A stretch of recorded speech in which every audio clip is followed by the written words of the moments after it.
কিছু মানুষ আছে, তার সারাদিন ওইটাই কাজ। অমুক কী করলো, তমুক কী করলো, মানে তার কাজ, মানে তাকে দায়িত্ব দিয়ে দেওয়া হয়েছে যে কে কী করলো, বিনা বিনা পয়সায়, যে তুমি শুধু দেখে বেড়াবা কে কী করছে। বুঝতে পারছেন? হ্যালো এভরিওয়ান, আসসালামু আলাইকুম। কেমন আছেন? এই গরমের ভিতরে সবাই কেমন আছেন, কী অবস্থা, অবশ্যই কমেন্টের মাধ্যমে জানাবেন। কে কোথায় থেকে ভিডিওটা দেখতেছেন। যদি ভালো লেগে থাকে লাইক কমেন্ট শেয়ার করে পাশে থাকবেন। আমাদের চারপাশে কিছু কিছু মানুষ আছে, আপনার ভালো কিছু সে দেখতে পারবে না। আপনি ভালো খাচ্ছেন, ভালো পড়তেছেন, সেটা তার দেখতে পারবে না। কেননা তাকে আপনি বিনা পয়সায় দায়িত্ব দিয়ে রাখছেন যে তুমি আমি কি করি না করি সেগুলো আমি ধরবা, ভুলগুলো দেখিয়ে দিবা, আমার সংসারে কিভাবে লাল বাতি জ্বালানো যায় সেই বুদ্ধিটা আমাকে এসে দিও। তো আমরা মেয়ে মানুষ, তো ওই যে বলে না একটা কথায় যে 10 কথায় 10 দিন সতীভঙ্গ হয়, আমাদের এলাকায় বলে। তো মানুষ হলো সেই রকম, বুঝতে পারছেন?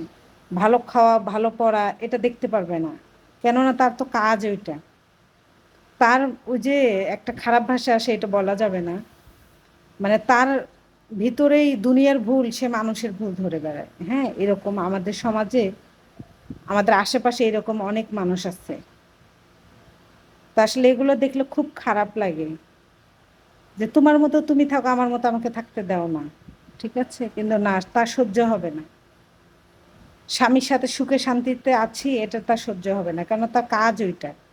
সে দায়িত্ব নিয়ে নিছে এই ঘাড়ে, মানে তার ঘাড়ে দায়িত্ব, কে কি করলো সেগুলো হচ্ছে কি করা, একজনের কাছ থেকে আরেকজনের কাছে সেল করা, এটা হচ্ছে তার দায়িত্ব। তো যাই হোক, রান্না বান্না করবো, এগুলো খুব থেকে বললাম, চলেন রান্না বান্না করি। ডিম সিদ্ধ দিয়ে দিছে, চলেন রান্নাটা সেরে ফেলি।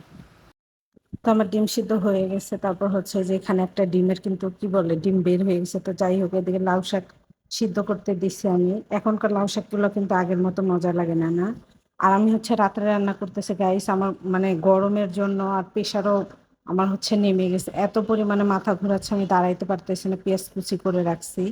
আর এইদিকে হচ্ছে বাবু সব কিছু জানালাতে ফেলে দেয়, ওর গেঞ্জি সেট, প্যান্ট সহ গেঞ্জি সেট ফেলে দিছে। কি বলবো, বোঝেও না, ছোট মানুষ, একা একা থাকে, মানে খুবই বিরক্ত লাগতেছে। অন্ধকারে লাইট অফ করে রাখছি আমি গরমের জন্য, এত পরিমাণে গরম, গরমের জন্য আমি পরশুদিন বাথরুমে পড়ে গেছিলাম, এরকম একটা অবস্থা। তো এদিকে হচ্ছে দুধ ভিজায় রাখছি, যে দুধ আমি একটু জাল করে খাবো। তো দেখেন, এই পলিথিন যে ছিঁড়ে গেছে, আমি আর জানি না কিভাবে দুধগুলো পরে, মানে এক হাতে আমার ক্যামেরা আর এক হাতে দুধ পড়তেছে, মানে বুঝতে পারতেছিলাম না। পরে পাতিলে তাড়াহুড়া করে ঢেলে নিলাম। আর হচ্ছে ডিমগুলো ভুনা করবো, এই গরমে রান্না বান্না করতে পারতেছি না, তো এগুলো ছুলবো, আগে গরম পানিটা ফেলে দিয়ে নিই। তারপর আমি দাঁড়াইলেই আমার মাথাটা এমন ভাবে চক্কর দিতেছে। আমি পরশুদিন এভাবে বাথরুমে পড়ে গেছি, তারপর হাতে ব্যথা পাইছি, মানে মাথাটা নিজেকে কন্ট্রোল করতে পারতেছি না। হ্যাঁ, তো যাই হোক, গরমে আপনাদের কি অবস্থা অবশ্য কমেন্টের মাধ্যমে জানাবেন, আর সবাই সাবধানে থাকবেন। আমি তো সেদিন ভয়ে পেয়ে গেছিলাম, যদি বাথরুমে পড়ে যাই কি অবস্থা হতো, আল্লাহ বাঁচাইছে।